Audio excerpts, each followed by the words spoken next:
23শে ফেব্রুয়ারি সোমবার। চণ্ডীদাসের গানের দেহতত্ত্বে ব্যাখ্যা। ভগবান শ্রীজীবন কৃষ্ণের দেহে ব্রহ্মবিদ্যার প্রকাশ স্মরণ মনন শ্রবণ মাত্রই দেহ সাড়া দিয়ে জানিয়ে দেয় যে এই ব্রহ্মবিদ্যা সত্য। ব্রহ্মবিদ্যা শরীরবিদ্যা। শ্রীজীবন কৃষ্ণ। দেখ চণ্ডীদাস গাইছে, পিয়ার পীড়িতি প্রথম আরতি তাহার নাহিক শেষ। পুননিদারুণ সমন সমান দয়ার নাহিক লেশ। দেখ দেহতত্ত্বে এর কি অপূর্ব ব্যাখ্যা। পিয়ার অর্থাৎ ভগবানের, যে ভগবান আমার দেহে নির্গুণ অবস্থায় রয়েছেন। বেদ যাকে বলছে অস্তি ভাতি প্রিয়, সেই ভগবানের পীড়িতি। প্রকৃষ্ট রূপে রীতি অর্থাৎ এই পরাবিদ্যা অর্থাৎ দেহেতে ভগবান, সেই ভগবানের বিকাশ হওয়া। প্রথম আরতি, যখন দেহেতে আত্মার বিকাশ পেতে আরম্ভ হয়, সে যে কি আনন্দের, কারণ এই দেহ আর আত্মার রমণ। রমণ কথাটি বলবার সঙ্গে সঙ্গেই তার গলার স্বর কাঁপতে লাগল ও যুগপৎ দেহ সামনে ও পিছনে মৃদু অথচ ঘন ঘন দুলতে লাগলো। কিছুক্ষণ পরে সব স্থির, শুধু শ্রীমুখে সচিদানন্দ অবস্থার পূর্ণ বিকাশ বিরাজ করতে লাগল। অনেকক্ষণ পর সমাধি ভঙ্গ হলে বলতে লাগলেন, এ আনন্দ যার দেহে হয় তিনি কেবল তা বোঝেন। কথাগুলি বললেন স্বরভঙ্গ অবস্থায়, আর এই আনন্দের শেষ নেই। তারপরে কি বলছে? পুননিদারুণ সমন সমান দয়ার নাহিক লেশ। হ্যাঁ বাবা, যে ভগবান দেহেতে প্রকাশ পেয়েছেন তিনি সমন সমান। মৃত্যু এসে দাঁড়ালে তাকে যেমন মরতেই হয়, তেমনি নির্দয়ভাবে আমার আমিকে সেই দেহস্থ ভগবান নাশ করবেনই করবেন। কি অপূর্ব ব্যাখ্যা বল দেখি। এত সুন্দর বলে দিয়েছে। প্রথম কথা হচ্ছে চণ্ডীদাসের পদে সবটাই আন্তরিক। আমরা তো পদাবলী কিছু কিছু জানি, পড়েছি প্রত্যেকেই। বিদ্যাপতির পদাবলীতে একটা ভক্তি ভাব, প্রার্থনা ভাব আছে বটে, কিন্তু দ্বৈতবাদ এত প্রবল আর এত দেহবোধের কথা, রাধার দেহের এমন বর্ণনা যে অস্বস্তি হয়, মনে হয় যেন অত্যন্ত লৌকিক কোনো কবিতা পড়ছি। কিন্তু চণ্ডীদাসের কবিতা পড়তে গেলে পরিষ্কার বোঝা যায় যে অত্যন্ত আন্তরিক আত্মিক কবিতাই তিনি লিখেছেন। নিজের অজ্ঞাত সারে কোনো অলংকার নেই, কবিতায় কোনো অলংকার নেই। কেমন সুন্দর বলে দিয়েছেন। দেহতত্ত্বের ব্যাখ্যা হবে কবে লিখে গেছেন, 500 বছর পর জীবনকৃষ্ণ দেহতত্ত্বে ব্যাখ্যা দিচ্ছেন। মাঝে কোনো দেহতত্ত্বে ব্যাখ্যা নেই। এটা খুব অদ্ভুত। নির্গুণ থেকে ভগবানের প্রথম মূর্তি ধারণ হচ্ছে। প্রথম নির্গুণ থেকে মূর্তি নামছে নিজের দেহের মধ্যেই। এই নামাটা কিভাবে হয়? প্রকৃষ্ট রীতি, প্রকৃষ্ট রূপে রীতি, পরাবিদ্যায়। পরাবিদ্যা লাভ হলে নির্গুণ থেকে ঈশ্বরের মূর্তি দেখতে পাওয়া যায়, নামে, দেহে নামে। এবং সেই যে নামা, তাতে যে অনুরাগ জন্মায়, সেই অনুরাগ চিরকাল দেহে ক্রিয়াশীল থাকে। তবে হ্যাঁ, প্রথম যে দেখা, প্রথম যে ঈশ্বর দর্শন হলো, তার যে আনন্দ, সেই আনন্দের তুলনা কিছুতে নেই, কিছুতে নেই। হ্যাঁ বেশি, একদম বেশি। কিন্তু কি করে জানলেন চণ্ডীদাস? তার তো হয়নি, হবে, পরে হবে বলে চলে যাচ্ছে। কি অদ্ভুত। আর জীবনকৃষ্ণ যখন রমণ কথাটি বলছেন, তার দেহ যুগপৎ সামনে পিছনে মৃদু ঘন ঘন দুলতে লাগলো, গলার স্বর কাঁপতে লাগলো। এটা কি? এটা আনন্দ, দেহ ও আত্মার বিলাস। এবার এইরকম বললে স্বাভাবিক ভাবেই আবার দুই চলে আসছে। যেন দেহ আত্মা, দেহ আলাদা আত্মা আলাদা, তা কিন্তু নয়। দেহি, কথাটা হচ্ছে দেহি, দেহির মধ্যে সেই আনন্দের স্রোত বইছে, আত্মিক আনন্দের স্রোতটি বইছে, একেই রমণ বলা হচ্ছে। রমণ কথাটার একটি অর্থ কিন্তু ভ্রমণ।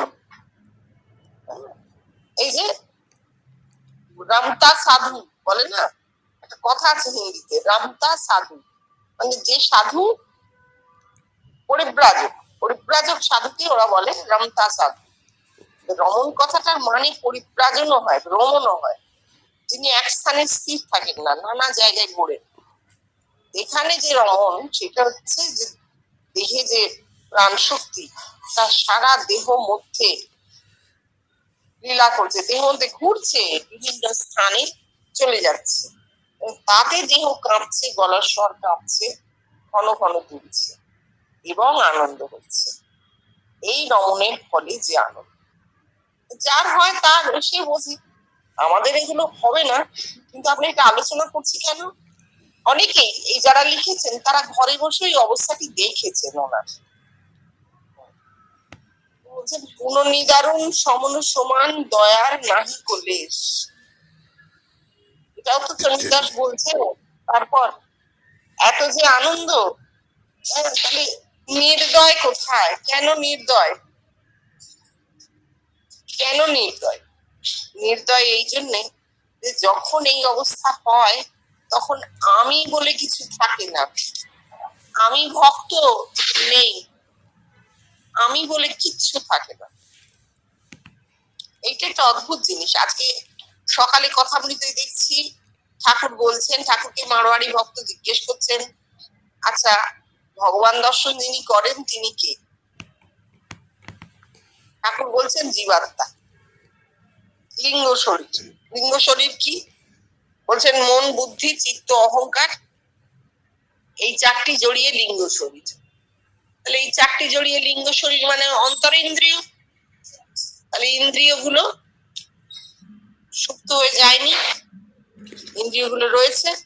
সেই চারটি ইন্দ্রিয় জড়িয়ে যে জীবাত্মা, লিঙ্গ শরীর, তার ভগবান দর্শন। আর জীবাত্মার অষ্টপাশ থাকে। তাহলে আমি ভক্ত যিনি বলছেন তার অষ্টপাশ আছে,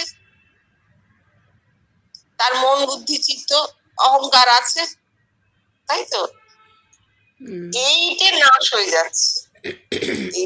এই সমন সমান দয়ার নাহি কলেশ, এই অবস্থায় এই জীবাত্মা থাকছে না, পরমাত্মায় মিশে যাচ্ছে।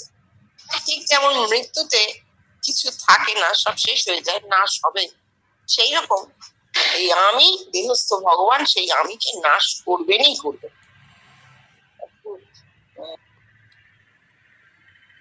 কথামৃত পাঠ ভব নিগড় নিবন্ধ ছেদিনং কীর্তরিঞ্চ।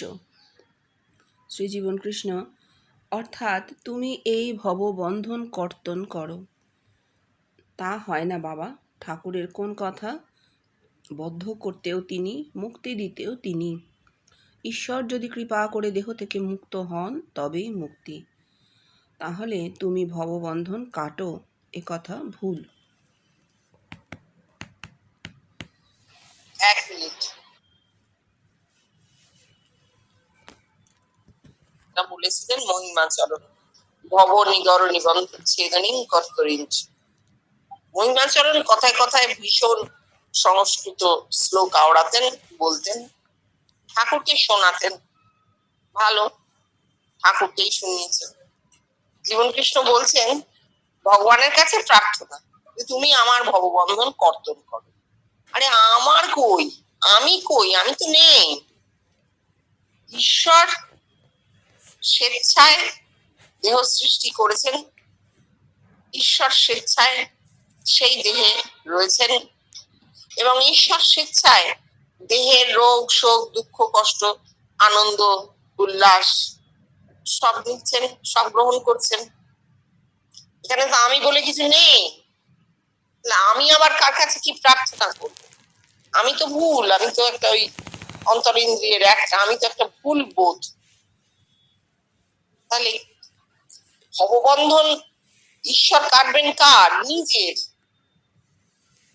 দেহি যখন মনে করে আমি এই দেহ, তখন তার এই প্রার্থনাগুলো আসে। দেহি যদি মনে করতে পারেন বা তার যদি অনুভূতি হয় যে আমি তো নেই, আমি তো নেই, আছেন তো ঈশ্বর, এই দেহও ঈশ্বর, দেহের মালিকও ঈশ্বর, সবই ঈশ্বর, ঈশ্বর ছাড়া তো কিছু নেই। সুতরাং আমি কাকে মুক্তি দেব? আমাকে কে মুক্তি দেবে? ভববন্ধন কাটো। তিনি নিজে চাইলে নিজে মুক্ত হবেন, ঈশ্বর চাইলে মুক্তি। কার মুক্তি? ঈশ্বরের মুক্তি। আমি নেই।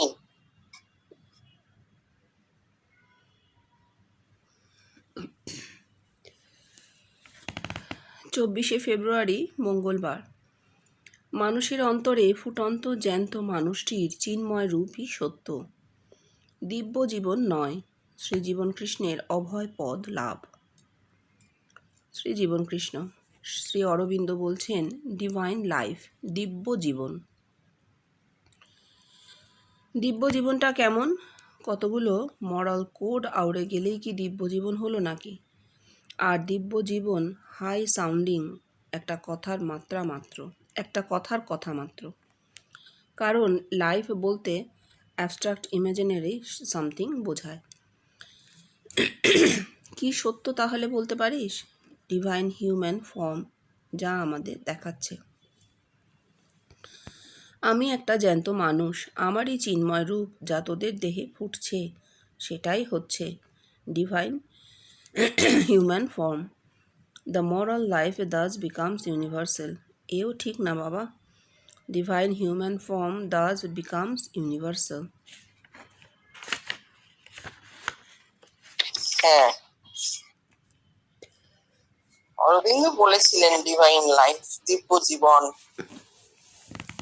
লাইফ ডিভাইন নিয়ে অনেক কিছু লেখাও আছে, অরবিন্দের বিরাট বই লাইফ ডিভাইন। আর হ্যাঁ, তিনি অবশ্যই সামাজিক জীবনের উপর বিশেষ গুরুত্ব দিয়েছেন। কেননা এদের মতে বা এরা যা পেয়েছেন, এদের অনুভূতির মাধ্যমে এরা যা পেয়েছেন, তাতে এরা দেখেছেন যে যদি একটি মানুষ বাহ্যত সৎ না হয়, বাহ্যত যদি সুন্দর স্বভাবের না হয়, তাহলে আত্মিক অনুভূতি বা আত্মিকে এগিয়ে যাওয়া কঠিন। এটা তাদের একটা ধারণা ছিল। তার কারণ বিবর্তনের কথা আমাদের সব সময় ভাবতে হবে। বিবর্তনে তখনও বেষ্টি, বিশ্বব্যাপী তো বহু দূর। এই যে বিবর্তনের বেষ্টিতে যারা এসেছেন, যাদের কিছু কিছু হয়েছে, তারা দেখেছেন তাদের সামনে আমি একটি ও জগৎ একটি, পরিষ্কার এই জ্ঞান তাদের। সেই জ্ঞান দিয়ে তারা দেখেছেন যে জগতের কতিপয় মানুষের একটা ঊর্ধ্বমুখী দৃষ্টি আছে।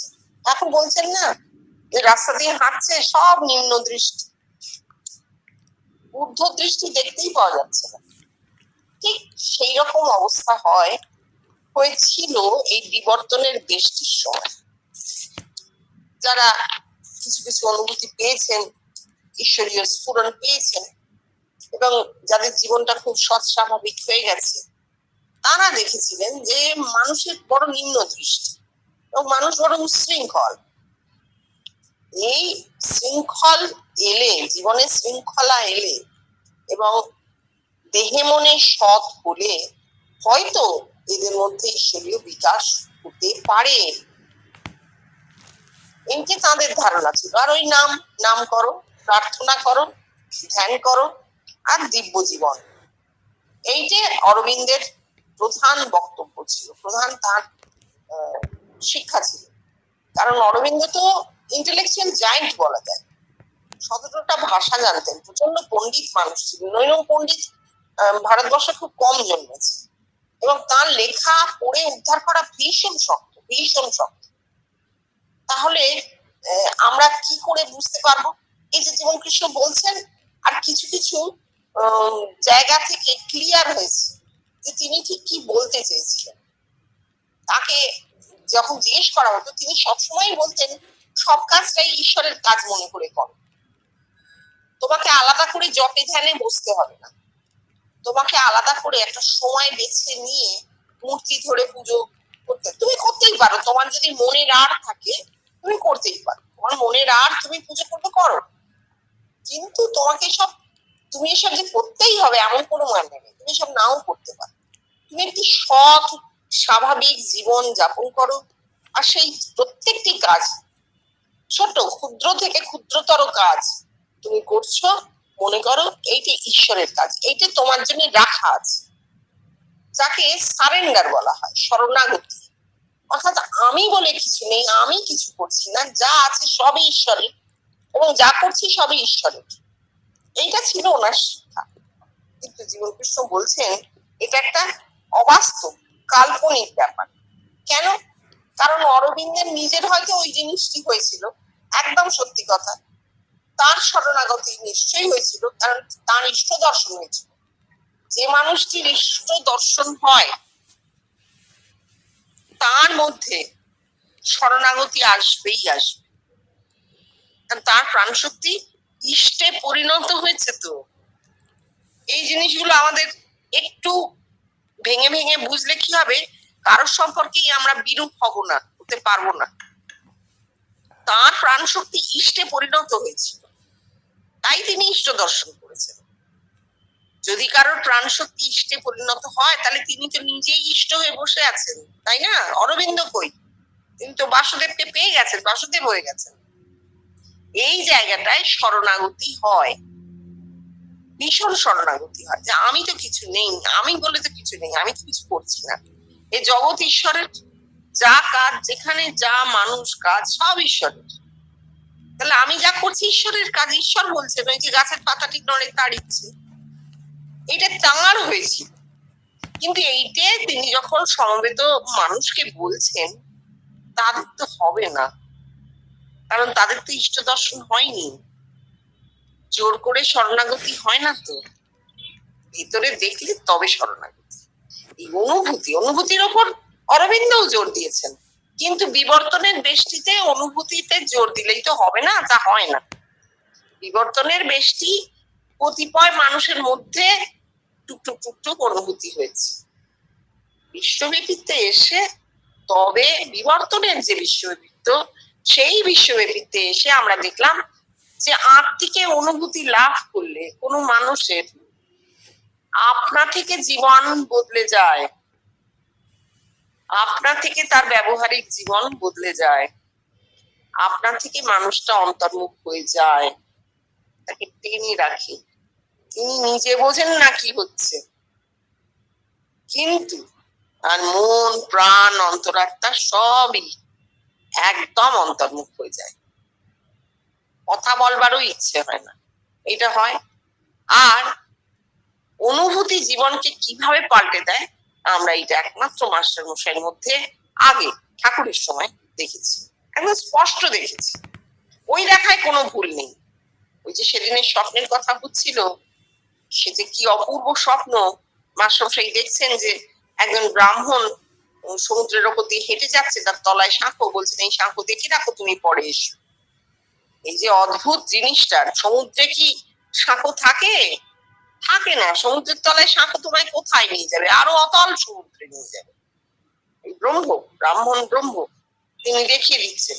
এই একটি স্বপ্নে মাস্টার মশাই জীবনের মোড় ঘুরে গিয়েছিল, তার ব্যবহারিক জীবনটাই পাল্টে গিয়েছিল।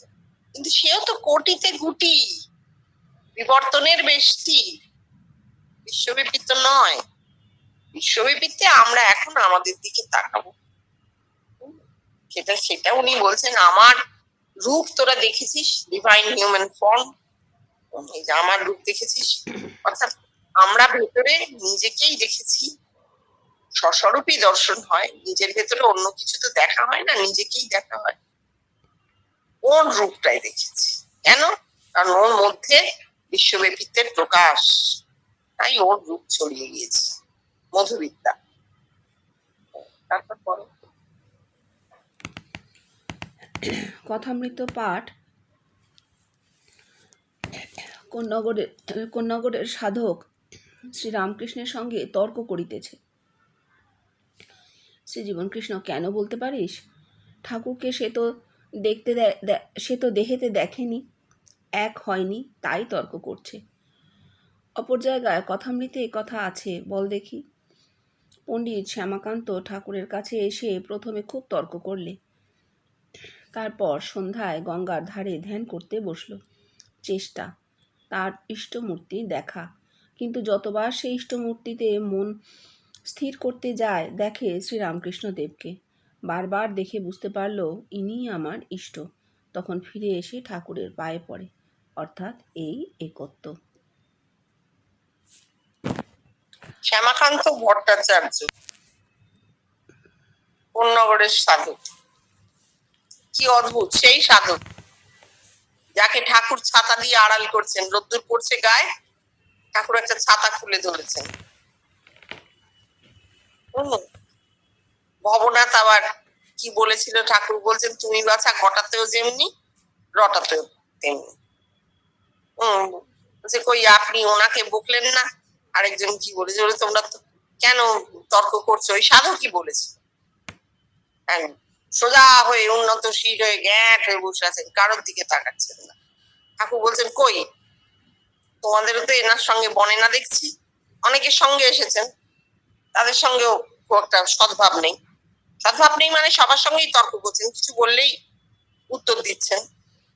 অদ্ভুত মজার ব্যাপার। সেই সাধক কিন্তু সবাই চলে গেল, রইল না। সাধক রয়েছেন, বসে আছেন, হঠাৎ ধ্যান করছেন। ঠাকুর তাকে ছাতা দিয়ে ঢেকে দিলেন, পশ্চিমের রোদ পড়ছে গায়ে। তারপর তিনি গঙ্গার ধারে গেলেন। সাধক তো গঙ্গার ধারে গেলেন, কি আন্নিক করবেন, ধ্যান করবেন। ধ্যান মানেই তো চেষ্টা, ধ্যান মানেই চেষ্টা। ধ্যানে বসতে হয়, মনকে ভেতরে নিয়ে স্থির রাখতে হয়। মন ভেতরে ঢুকে স্থির হয়ে যাবে, সেই চেষ্টা করতে হয়। স্থির হলে সাধকের ক্ষেত্রে কি, সাধক তাঁর ইষ্টকে দর্শন করবেন। কালী, সাধকের দর্শনের ইচ্ছে কালী। সাধক মনে মনে জেনেছেন আমার ইষ্ট কালী, দেখেননি, মনে জেনেছেন, স্থির করে নিয়েছেন, নিজে স্থির করে নিয়েছেন যে আমার ইষ্ট কালী। হবে দর্শন? হলো না।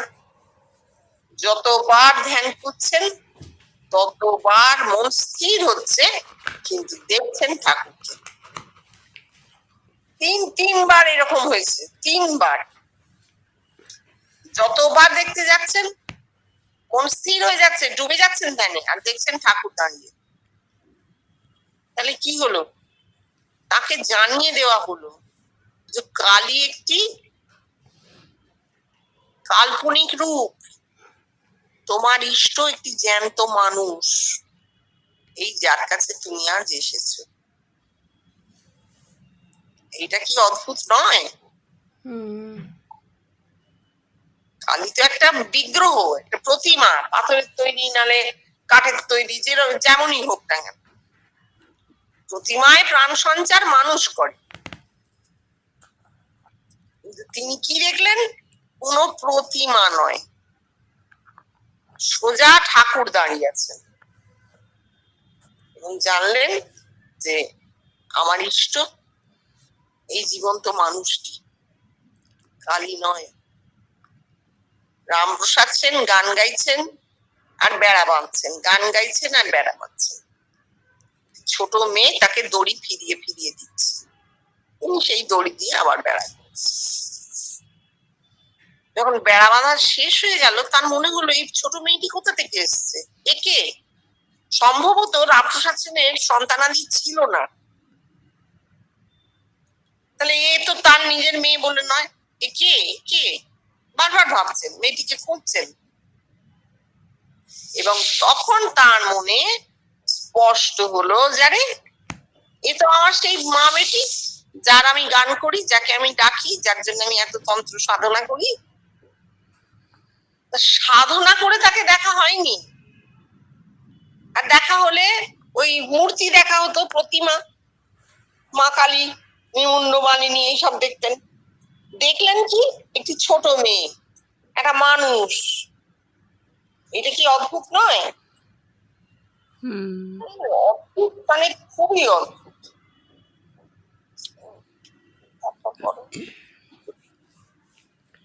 শ্রীরামকৃষ্ণ ভগবান দর্শনের পর আদেশ পেলে তবে লোকশিক্ষা দেওয়া যায়। শ্রীজীবন কৃষ্ণ: না, আদেশ পেয়েও ধর্ম উপদেশ দেওয়া যায় না। আমি তোদের কি বলে এসেছি? আদেশ পেয়ে পাশ ফিরে শুয়েছি। আমি যখন প্রথম ধর্ম সম্বন্ধে কথা বলতে মুখ খুললাম, যাদেরই বললাম তারাই রাত্রে আমায় স্বপ্ন দেখলে। আমারই রূপ তাদের দেহে ফুটে উঠে কি করবে? ধর্ম উপদেশ বল, সাধন বল, সবই হয়ে গেল। হ্যাঁ, তো বলছেন দর্শনের পর আদেশ পেলে তবে লোক শিক্ষা দেওয়া যায়। এবার ঠাকুরের কথাটা ভেঙে নি। ঠাকুরের কথা তো অন্য অনেক রকম মানে হয়েছে। আদেশ কে পায়? আদেশ, এই যে যেটা জীবন কৃষ্ণ বলছেন, আদেশ পেয়ে পাশ ফিরে শুয়েছি, মানে ওনার তো দৈববাণী হয়েছিল, উনি দৈবগুলো নেননি, এই দৈববাণীগুলো উনি গ্রহণ করেন। কিন্তু তা বলে আদেশ কি থেমে গেছিল? না, আদেশ বা অর্ডার, যাকে আমরা অর্ডার ভাবছি, অর্ডারের আরেকটা মানে আছে, মত প্রবর্তন। বলা হয় না এটা শঙ্কর অর্ডারের সন্ন্যাস, ওটা পুরী অর্ডারের সন্ন্যাস। অর্ডার মানে মত, মত প্রবর্তন। আদেশের অন্য অর্থ হচ্ছে মত প্রবর্তন। তাহলে দর্শনের পর আদেশ পেলে মানে মত প্রবর্তন হবে, তবে তো লোক শিক্ষা। জীবন কৃষ্ণের ক্ষেত্রে কি হলো? ধর্ম উপদেশ নয়,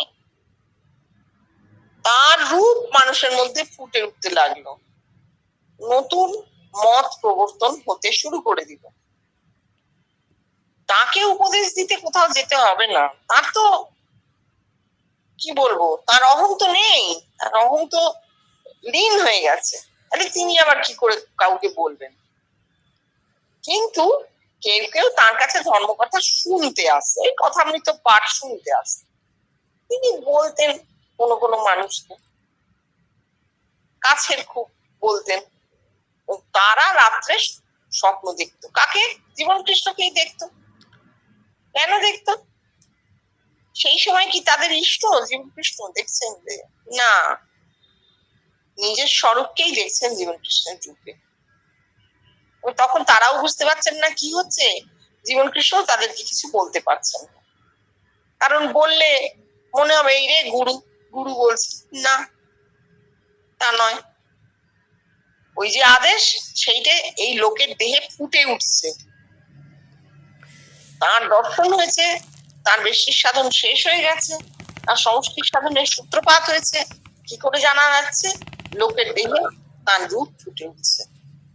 তাদের নিজেদের, প্রত্যেকটি মানুষের নিজের স্বরূপ জীবন কৃষ্ণের রূপে ফুটে উঠছে। একেই উপদেশ সাধন যাচ্ছি বলা যায়।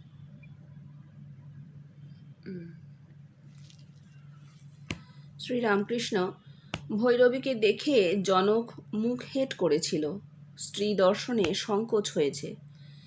ভৈরবী বললে, জনক, তোমার দেখছি এখনো জ্ঞান হয়নি, তোমার এখনো স্ত্রী পুরুষ বোধ রয়েছে। শ্রী জীবনকৃষ্ণ: আর এদিকে আমরা বৃহদারণ্যক উপনিষদে দেখতে পাচ্ছি যাজ্ঞবল্ক্য বলছেন, অভয়ং বৈ জনক প্রাপ্তসি। হে জনক, তুমি অভয় পদ প্রাপ্ত হয়েছ, অর্থাৎ তোমার ব্রহ্মজ্ঞান হয়েছে। তাহলে এ দুটি কথার মিল কোথায়? তোদের অভয় যে আমাকে প্রথম দিন এসে স্বপ্নে দেখলো যে আমি সূর্যমণ্ডলের পুরুষ, আমি তাকে 4 মাস ধরে দিন রাত দেখতাম। আর তোদের এ কথা এই 4 মাসের মধ্যে অনেকবার বলেছি, ঠাট্টা করতুম না। ওরে, অভয় আমার এখন ভগবান হয়েছে। হঠাৎ উপলব্ধি হলো, ও অভয়কে ক্রমাগত দেখিয়ে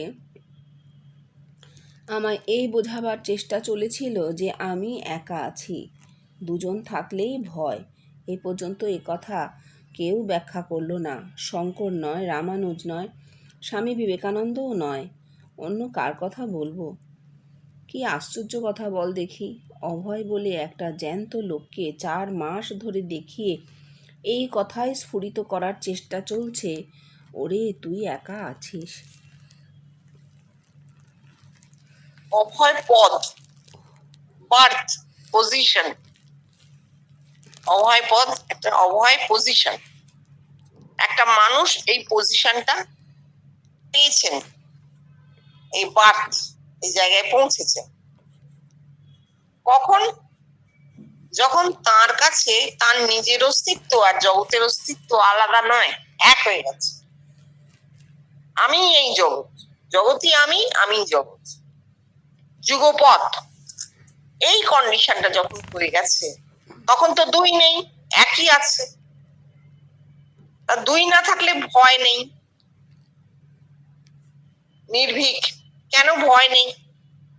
দুই থেকে দ্বন্দ্ব, দুই থেকে দ্বৈত বোধ কিচ্ছু নেই, নাশ হয়ে গেছে। কারণ এই মানুষটা ওই পজিশনে গেছেন যেখানে আমি জগৎ, জগৎই আমি, এই অবস্থাটা, একা আমিই আছি। অর্থাৎ এই জগৎও তো আমি, জগৎ। কেউ যদি বলে না জগৎ আছে, জগৎও তো আমি, এই জগৎ আমি এক হয়ে গেছে। এটা একটা অদ্ভুত অবস্থা। যাজ্ঞবল্ক্য বলেছিলেন জনককে যে জনক তুমি অভয় পদ প্রাপ্ত হয়েছ, অভয়ং বৈ জনক প্রাপ্ত হয়েছে।